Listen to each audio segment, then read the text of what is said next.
Saya Dr. Agung Pramaswari, spesialis neurologi yang bertugas di Rumah Sakit Universitas Udayana. Saya Dr. Ayu Putri, jadi saya spesialis neurologis yang bertugas di Universitas Udayana bersama Dr. Agung. Jadi pada kali ini kita akan membahas topik terkait dengan menyambut Hari Alzheimer sedunia tanggal 21 September, yaitu kita akan bahas apa, Dok Ayu? Jadi kita mau ngobrol seputaran pertanyaan awam yang sering kami dapatkan terkait dengan pikun atau mungkin lebih dikenal dengan demensia. Ya, betul. Jadi kita langsung masuk ke topik aja nih, Dok. Jadi kalau orang awam kan istilahnya adalah pikun ya, mudah lupa ya. Tapi kita kalau di medis mungkin dengan istilahnya demensia. Nah sebenarnya pikun dan demensia itu sama atau beda, Dok? Iya. Jadi kalau misalnya pikun kan lupa. Kalau di medis mungkin lebih dikenal dengan gangguan memori. Sedangkan di awam, pikun itu adalah demensia.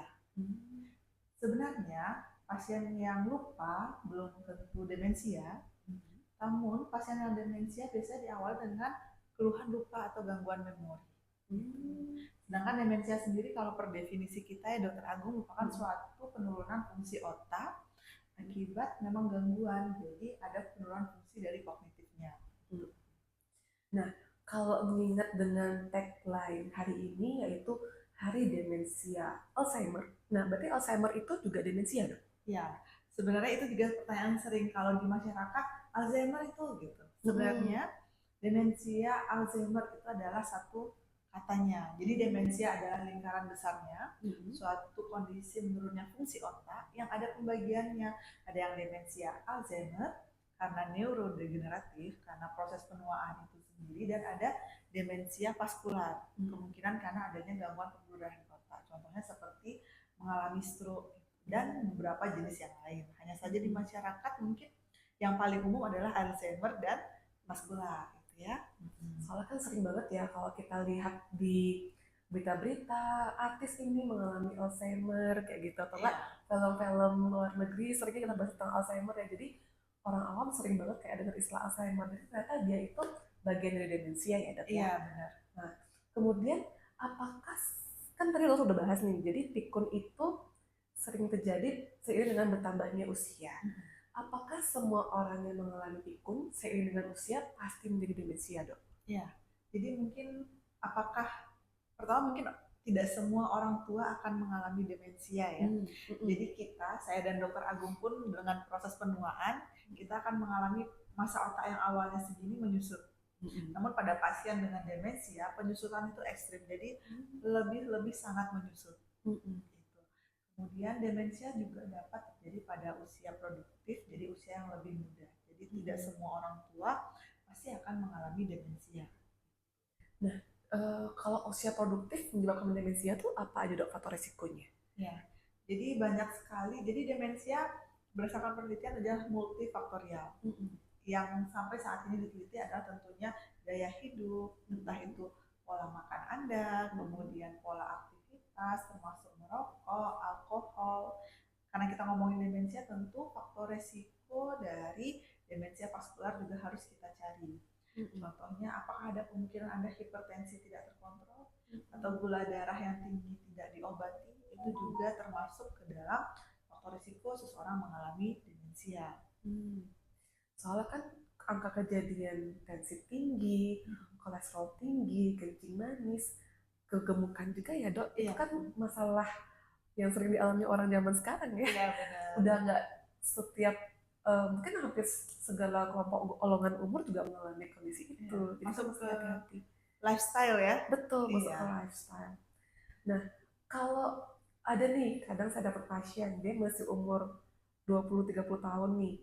Dok, saya tuh mudah lupa, Dok. Jadinya saya habis naruh benda di sini, kok saya lupa, saya taruh mana. Tapi setelah saya cari ketemu lagi sih, Dok. Nah, itu termasuk cikal bakal akan demensia nggak, Dok? Kira-kira? Jadi kita harus cek dulu lupa itu seberapa berat.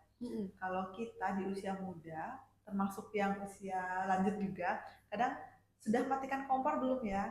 Kita lupa, tapi kita tahu kita lupa apa. Kemudian contohnya taruh kunci mobil atau kendaraan, saya taruh di mana ya kuncinya? Kita lupa, tapi kita tahu kita lupa meletakkan kunci di mana. Itu kita masukkan ke kondisi yang namanya forgetfulness.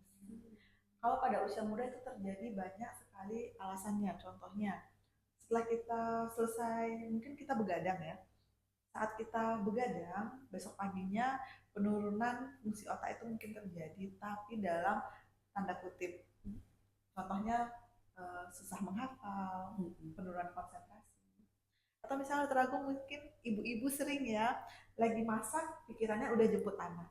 Jadi kurangnya konsentrasi pada saat apa yang kita kerjakan juga mempengaruhi daya ingat kita.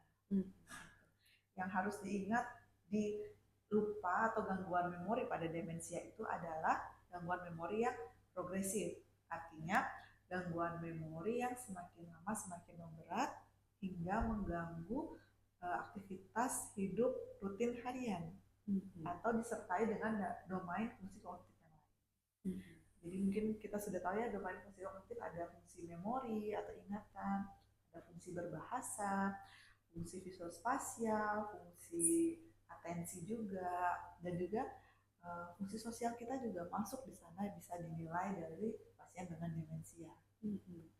Kesulitan khasnya adalah pasien demensia adalah kesulitan untuk memecahkan masalah yang kompleks. Jadi itu sudah mengalami gangguan. Jadi kalau kita lupa, seperti yang Dokter Agung ceritakan, banyak pasien seperti itu, namun dengan aktivitas harian lain rutin yang masih baik, fungsi lain yang masih baik, kemungkinan bukan demensia. Soalnya kan juga sering nih, misalnya ibu-ibu yang baru menjadi ibu, jadi pasca lahiran, mungkin karena masalah psikis juga ya dok ya, kayak adaptasi yang baru, tidak konsen, istilahnya kayak langsung brain fog gitu ya, kayak tiba-tiba bingung mau ngapain, lupa menaruh ini itu. Jadi sebenarnya kondisi psikis pun juga pengaruh ya dok, terkait dengan mudah lupa itu sendiri. Iya benar, jadi istilahnya mommy brain ya. Iya, mommy brain, betul. Kemudian Dok Ayu, pertanyaan berikutnya, apa saja sih faktor resiko seseorang bisa mengalami demensia? Jadi balik, karena demensia adalah suatu etiologinya multifaktorial, jadi etiologi itu adalah penyebab, sehingga sampai saat ini masih dalam penelitian. Namun yang pasti sudah kita edukasi masyarakat bahwa aktivitas yang baik, aktivitas harian, pola makan yang baik, hindari merokok, alkohol, kemudian lifestyle yang baik, aktivitas fisik yang baik, itu akan protektif, jadi memperkecil kemungkinan seseorang mengalami demensia.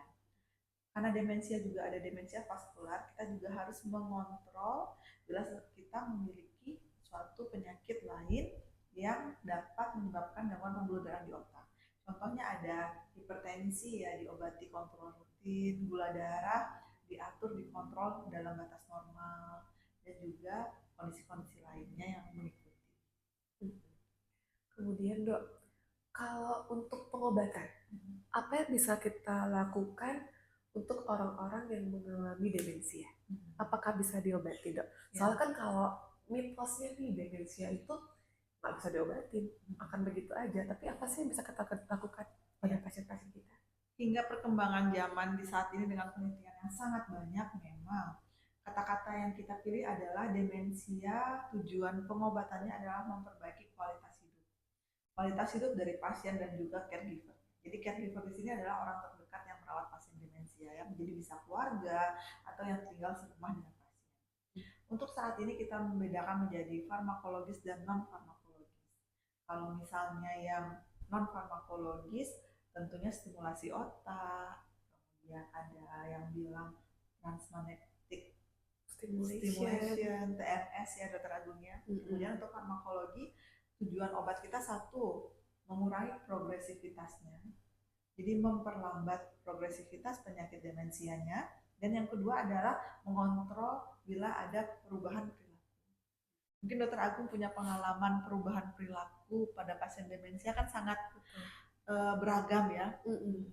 Jadi memang banyak banget pasien-pasien saya itu mungkin selain keluhannya lupa, istrinya juga kadang-kadang ngeluh, dok suami saya kok perubahan perilaku, yang awalnya dulu mungkin sabar, kalem, kok semenjak mudah lupa itu malah agresif gitu, kayak mudah marah-marah, terus mudah curigaan, bahkan saya dipikir selingkuh padahal saya nggak pernah selingkuh, Bahkan juga ada yang kadang-kadang keluarga yang lain itu hilang dok, jadi dari rumah itu pergi, ketika ditemuin kayak bingung ini gimana. Berarti Ya, itu juga termasuk gejala dan harus ditata laksana ya dok ya? iya benar. Jadi kalau misalnya gangguan memori atau lupa pada pasien demensia dan lupa yang semakin lama semakin berat hingga mengganggu aktivitas lainnya atau ada domain fungsi kognitif lainnya.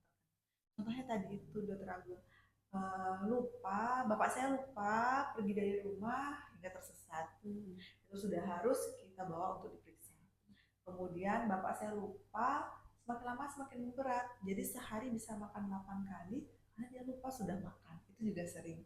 Atau ada pasien saya yang bilang ke tetangga, saya nggak dikasih makan sama istri saya. Itu karena pasien lupa. Dan harus diingat oleh caregiver, lupa itu ya di luar kendali pasien. Pasien benar-benar lupa bahwa dia sudah makan. Semakin lama, semakin memberat, dia akan lupa kemungkinan nama keluarga, wajah keluarga. Kalau lupa wajah keluarga masuk ke fungsi visospasial namanya. Begitu pula nanti gangguan perilakunya mungkin lebih menarik diri dari fungsi sosialnya, sebelum menghentikan kegiatan yang dulu dia suka. Contohnya dulu suka melukis, sekarang lebih diam, diam di kamar. Ada juga pasien yang lebih emosi. Jadi ini sekalian kita mengedukasi ya Dokter Agung untuk masyarakat atau yang menonton bahwa lupa seperti inilah yang harus Anda waspadai dan bawa anggota keluarga Anda ke pusat kesehatan terdekat. Kenapa? Karena yang pertama mendeteksi adalah orang terdekat. Jadi pasien ya lupa, yang melihat atau mengenali pertama kali adalah orang terdekat. Tinggal serumah biasanya ya. Dan seperti dokter Aya tadi bilang, yang berat juga adalah caregiver ya dok ya. Benar. Jadi kalau semakin progresif gejala tidak tertangani dengan baik, tentunya caregiver juga nanti akan kesulitan ya. Jadi memang sebaiknya sejak awal terdeteksi, sejak awal diobati, setelah itu amin caregiver juga akan terbantu ke depannya biar tidak terlalu berat merawat pasien dengan demensia. Ya, jadi kualitas hidup pasien dan keluarga ya itu juga menjadi lebih baik dengan terkontrolnya penyakit pasien. Nah, yang terakhir dok, dan mungkin juga ini terpenting ya, bagaimana sih pencegahan seseorang bisa mengalami demensia dok? Jadi apa kiat-kiatnya orang biar tidak sampai mengalami demensia? Mungkin apakah ada latihan-latihan atau apa? Jadi kalau pencegahan berarti kan kita ngomong pasien yang sehat ya Dokter Agung ya. Betul. Pada kita yang masih sehat di usia produktif, kita pemerintah secara umum sudah memberikan edukasi bahwa lifestyle yang baik, pola hidup yang baik, aktivitas fisik yang baik, hindari rokok, alkohol, itu adalah cara secara umum untuk kita mencegah demensia. Bila Anda mengalami sakit-sakit seperti hipertensi atau gula darah tinggi, stroke, segeralah berobat untuk mengontrol penyakit Anda. Ini untuk mencegah ke arah demensia juga. Salah satu yang mungkin masyarakat harus tahu termasuk gangguan pendengaran. Gangguan pendengaran pun menjadi suatu faktor risiko seseorang dapat mengalami demensia. Nah, kalau di Bali sendiri dok, kan banyak banget aktivitas seni yang bisa dikerjakan. Misalnya seperti orang bermain musik, kalau di Bali namanya musik gamelan ya dok ya, atau mungkin ada yang seruling, angklung, atau misalnya ada menari Bali. Nah itu sebenarnya hal-hal yang bisa membantu kita meningkatkan kognitif nggak dok? Atau bisa mencegah seseorang yang sudah mulai ada gejala, terus tidak sampai demensia? Karena bisa nggak dok? Ya, jadi kalau untuk setiap aktivitas yang kita kerjakan dipercaya dapat memberi stimulasi pada otak dengan jalan yang berbeda-beda. Jadi untuk kita di Bali memang berbagai kegiatan yang bisa kita pilih, yang kebetulan memang sudah ada penelitian. Contohnya adalah mendengarkan musik, itu termasuk ke terapi musik, kemudian ada bermain musik. Kalau kita di Bali gamelan, entah itu bermain suling atau gong, gitu. Tari Bali lansia juga ada, kemudian juga ada mekidung ataupun mesatwa Bali atau bercerita dalam bahasa Bali. Semua itu memberikan stimulasi kognitif dalam cara atau jalan yang berbeda. Kalau untuk contohnya tari Bali, mau tidak mau lansia akan menghafalkan gerakan, kemudian melakukan gerakan tersebut, yang otomatis memberikan stimulasi ke otak. Atau yang paling sederhana adalah berkumpul, bersosialisasi bersama untuk senam lansia. Memang tampak gerakannya sederhana ya Dokter Agung ya, cuman memang sudah terbukti bahwa itu bisa mempertahankan fungsi kognitif. Berarti kalau kita di rumah ada orang tua, pengen jalan-jalan ke Banjar gitu ya, mau main musik, mau main gamelan, atau mau nari, kasih aja ya dok ya, Iya jangan di benar. rumah aja malah gitu. Soalnya itu kan malah bisa meningkatkan kemampuan dia untuk sosialisasi, Iya, bisa mencegah perburukan dari pikun yang nantinya takutnya jadi demensia itu iya ya dok benar. ya. Ini pada orang-orang tua kita ya. Betul. Hanya saja memang pada kondisi pasien demensia kita selalu mengingatkan caregiver-nya ini diawasi 24 jam ya. Kita selalu mengingatkan bahwa untuk pasien demensia caregiver memang harus full untuk mengawasi pasien. Karena sangat berbahaya bagi pasien sendiri ya. Dan jaga-jaga mungkin harus pakai tag nama gitu ya dok ya. Iya Maksudnya benar. ada nomor kontak yang bisa dihubungi juga untuk jaga-jaga. Kita nggak pernah tahu apa yang bisa terjadi gitu kan yang luar dari pengawasan caregiver di rumah. Oke, mungkin itu saja ya dok Ayu. Ada yang Ya, mau ditambahkan lagi? kita berdua, saya dan Dr. Agung berharap bahwa obrolan singkat ini mampu memberikan edukasi untuk masyarakat. Tidak hanya untuk pasien demensia, tapi terutama untuk keluarga sekitar yang mendampingi. Semoga sesi kita, obrolan kita bisa berguna ya Dr. Agung ya. Baik, betul banget Mbak Ayu. Jadi demikian obrolan kita pada kali ini dalam rangka memperingati Hari Alzheimer Sedunia di tanggal 21 September. Dan nanti kita akan ngobrol-ngobrol lagi ya Mbak Ayu ya dengan topik-topik yang lebih lainnya. Oke, Terima terima kasih. kasih.